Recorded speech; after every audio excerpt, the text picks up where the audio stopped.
नाज़रीन, प्रोग्राम में एक बार फिर से खुशामदीद। खंडा खूह बसकोला टॉप पर हम मौजूद हैं और यहाँ पर जो माइनिंग चल रही है इस टाइम पे वो बेसिकली सोप स्टोन की माइनिंग है। सोप स्टोन एक कीमती तरीन मिनरल है और यहाँ पर लाइसेंसिंग जो है वो सिर्फ सोप स्टोन की है, लेकिन इतलात ये है कि हर चीज़ ही जा रही है और उसके एवज़ ये चल रहा है। आप मेरे दाएं देखें, ये खंडरात बन गई, ज़रई ज़मीनें थी। मेरे बाएं देखें, ये खंडरात बन गए।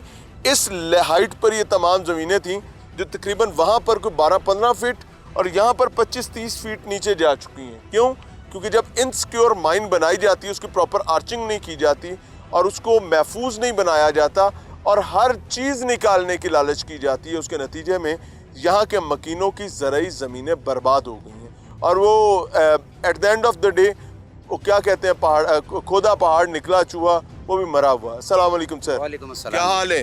हारून भाई सेहत अच्छी है? अल्लाह के एहसान है। हारून भाई, ये गोल्ड है, वाइट गोल्ड, लेकिन क्या लोगों के साथ यहाँ क्या सलूक चल रहा है भाई? यार जी, ये बदकिस्मती है हमारी। सूबा खैबर पख्तूनख्वा की मैं पूरे की बात करूँगा और बिलखसूस इस इलाके की जिस जगह हम खड़े हैं इसको कहते हैं बसकोला। यूनियन काउंसिल पेंट करगू खान का ये इलाका है। बसकोला इस जगह का नाम है। खंडा खूह और कंदाल जो है इसकी दाखिली है, ठीक है। वो भी गांव है, बहुत बड़ी आबादी है। इसके अगर थोड़ा नीचे चले जाएँ, चलेतर है, तिरंगल पान है, बांडी निकड़ा है, ये क़याम पाकिस्तान से पहले की यहाँ से माइनिंग हो रही है। ठीक है। वो जो क़याम पाकिस्तान से पहले जो करने वाले थे, हिंदू या अंग्रेज़ जो थे, जो वो माइनिंग करते थे, उसमें वो लीगल सारी चीज़ों को अडॉप्ट करते थे।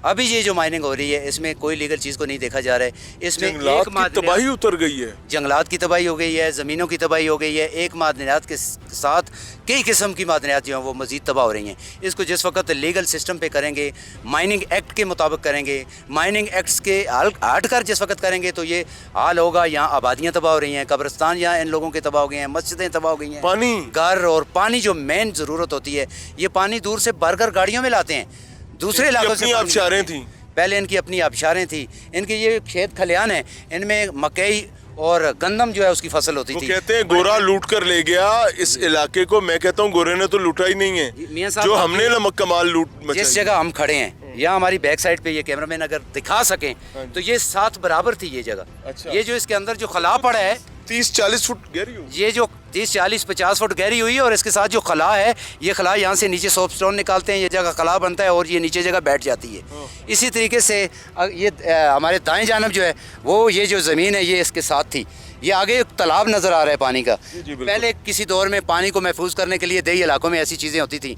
ये वो पानी वो नहीं है, वो बन जिसे कहते थे हम अपनी देसी ज़बान में, ये बन नहीं है, ये यहाँ फसल होते थे, गंदम और मकई, बड़े अच्छे फसल यहाँ से। कितने साल पहले की आप बात कर? ये मैं आज से कोई माजी बैद या माजी करीब, मैं 30 साल पहले की बात कर रहा हूँ। ये तो रिसेंट जो है ये तकरीबन 10 सालों से ये हाल है कि जिस कंपनी ने ठेका लिया होता है वो कंपनी क्या खुद माइनिंग करती है या आगे छोटे ठेकेदारों को दे देती है? वो खुद भी करती है, आगे सबलेट भी करती है और दूसरा महकमे वालों को पैसे देते हैं, महकमे वाले आते हैं, पैसे लेते हैं, वो काम चला। ज़्यादा खराबी सबलेटिंग में होती है या खुद करने में होती है? खुद करने में भी है जहाँ और सबलेटिंग में भी है। दोनों। सबलेटिंग वाला इन्वेस्टमेंट करता है, माइनिंग वाला भी इन्वेस्टमेंट करता है। वो कहता है अगर किसी की ज़मीन बर्बाद होती है बर्बाद हो, किसी का घर बर्बाद होता है बर्बाद हो, वो अपना माल निकालता है, वो यहाँ से सोप स्टोन लेकर जा रहा है। वो पूरी दुनिया में, यहाँ का जो सोप स्टोन है वो पूरी दुनिया में जाता है। आउट क्लास और आला क्वालिटी का सोप स्टोन इस एबटाबाद, ज़िला एबटाबाद के यूनियन काउंसिल पेंट करगू खान की इस जगह से है जो क़याम पाकिस्तान से पहले से जा रहा है।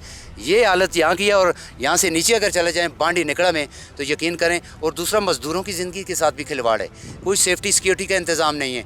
इस इलाके का 20 अरब रुपया लाइफ फंड पड़ा हुआ था, सोशल सिक्योरिटी फ़ंड पड़ा हुआ था। जो ये ट्रक जाते हैं इनकी एक चौकी बनी हुई है जिस पे ये 2000 या 3000 या 1500 या 500 मुख्तलिफ इनके रेट रखे हुए हैं। जो पैसे लेते हैं गवर्नमेंट लेती है, करोड़ों रुपए का ट्रक जाता है जी, और वो छोटी सी रिश्वत जी, वो महकमा मादनियात लेता है। 20 अरब रुपए से जायद का इस इलाके का फ़ंड है जो वापस इस इलाके पे लगना था। इसकी अस्पतालें बननी थी, स्कूल बनने थे, तालीमी इदारे बनने थे, उसके साथ बच्चों के लिए दस्तकारी सेंटर, इन लोगों के बच्चों के लिए, मज़दूरों के बच्चों के लिए वो तमाम सहूलतें मिलनी थी जो कि यहाँ नहीं है। क्योंकि यहाँ सियासी जो नुमाइंदे हैं वो सिर्फ दावे वादे तसल्लियाँ करते हैं। और दूसरी एक और आम बात है मियाँ साहब, आपके इस प्रोग्राम के तवस्सुत से मैं कहूँगा, अगर ये लोग मकामी कोई किसी के ख़िलाफ़ DC ऑफिस या SC ऑफिस या मादनियात को शिकायत करता है, वो 3 दिन थाने में बगैर हफ्से विजा में बंद होता है। तो मकामी लोग सोए होते हैं। वो कामी कहाँ ज़ाहिर है, वो सरमाएदार है, एक ठेकेदार जो है अरबोंपति है। वो कल के जो पैदल प्लास्टिक के चप्पल पहने हुए, टूटे हुए चप्पल पहने हुए इस इलाके में फिरते थे, आज वो ऐसी लग्जरी गाड़ियों में आप और मैं देखें हैरान रह जाएं।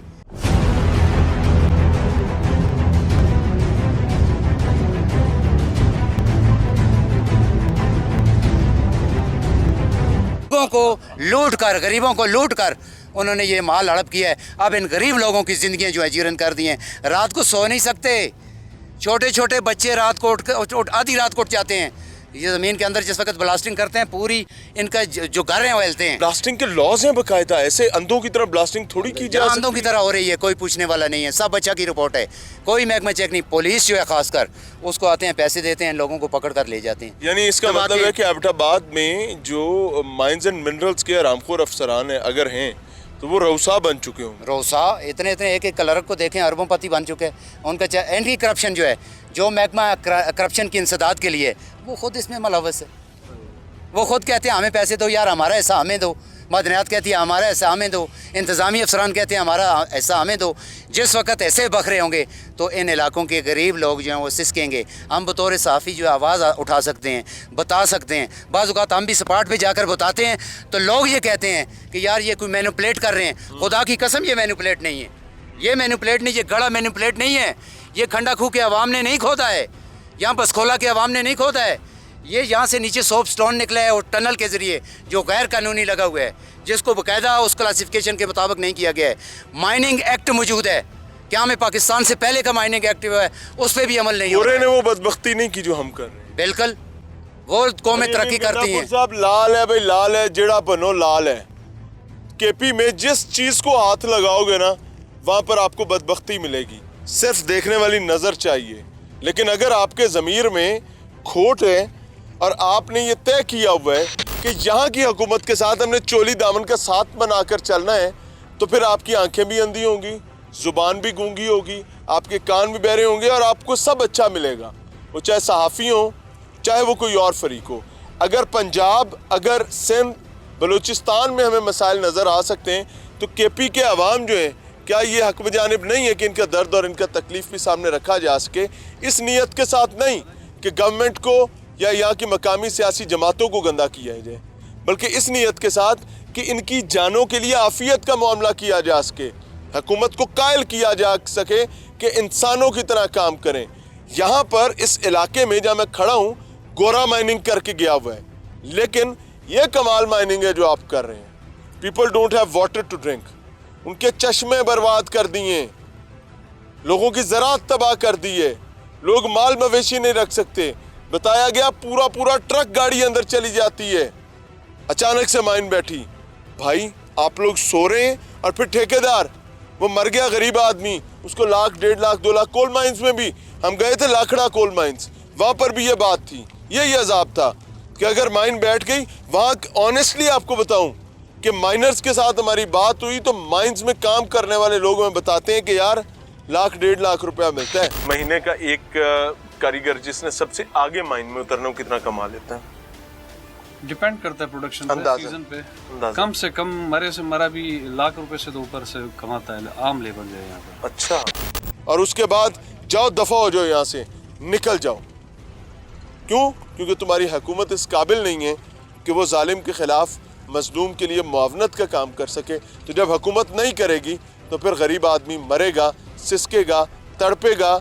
लेकिन अगर अना में आ जाएगी तो बेहतरी नहीं आ सकती। कुछ काम करना है तो उमर फारूक रजी अल्लाह ताला अन्हु से सीखें, जिनसे सवाल किया गया कि ये एक चादर माले गनीमत में आई थी, आपका सूट तो पूरा नहीं होता, ये दूसरी कहाँ से आ गई?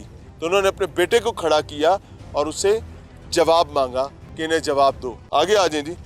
बेटे ने जवाब दिया, जिस पर जाकर अमीरुल मोमिनीन की जान छूटी। आप तो उनकी जूती के बराबर नहीं है, ना हम है, लेकिन हमारा अना जो है वो इतना बड़ा, फ़िरौन भी क्या अना रखता होगा। अलमान अल हफीज़ जी भाई। इस तरह बात है कि हम लोग जब भी मतलब अपनी शिकायत दर्ज करते हैं महकमा मदनियात में, तो एडी मिनरल के वो बंदा एडी साहब हैं, नवीद साहब, जो मुझसे रखे हैं, उन्होंने इधर आए मौका आए, मुझे बोला है कि आइंदा के लिए डिपार्टमेंट को दरख्वास्त दी तो आपको उठा के बंद कर दिया जाएगा। क्यों? वो उनको बताना था कि तुम मेरे नौकर हो, तुम मेरी तनख्वाह से चलते हो। हम गरीब आदमी हैं, आप आज टीवी पे चल रहे हैं, कल क्या पता थाने के थ्रू हम लोग बंद हों। क्यों? अगर ऐसा मसला हो भाई, आप नंबर रखें, यू विल कॉन्टेक्ट अस, आप हमसे रब्ता करेंगे। नवीद साहब फिरौन बनने की अगर कोशिश कर रहे हैं आपके मुताबिक, वो खुदा नहीं है। इधर ठेकेदार जो हैं, ठेकेदार हमारे साथ बदमाशी कर रहे हैं। क्या कहते हैं? बोलते हैं कि अगर तुम्हारे साथ अभी दूसरे तरीके से निपटेंगे तो खास वापस नहीं लेगा भी नहीं। एसी ठेकेदार साहब, मैं आपको एक चीज बताऊं, गोश्त पोस्ट के इंसान हो यार, कैसी बातें करते हो हैं? ये बड़े बड़े फिरौन टुर गए, चले गए यार, तुम क्या चीज हो हैं? धमकियां देकर क्या निकाल लोगे भाई? ये तुम्हारा बच्चा, ईमानदारी से बताऊं, अगर तुम्हारा बच्चा कोई अजीबो गरीब किस्म का निकल आया, जब तुम कमजोर हो जाएगा, तुम बिस्तर पर पड़ा होगा, तो शायद ही तुम्हारे पास जूता तक नहीं लेकर आएगा। तुम्हारे रोटी पानी के लिए भी तुम्हें बंदा चाहिए होगा। कैसी बातें करते हो? कितने मर गए, जाकर अपने अजदाद से ही पूछ लो, उनकी आज क्या हालात हैं। कब्र खोल के देखो, शायद हड्डी भी नहीं मिलेगी। तो तुम्हारा हमारा भी वही हाल होना है। तो किस बात की धमकियां, कितना निकाल लेना? ये निकाल तो रहे हो नीचे सारा, और क्या निकालना चाहते हो? और तुम्हारी मेरी बहैसियत इंसान औकात के हैं। अल्लाह से डरो यार, जाओ अपना काम करो।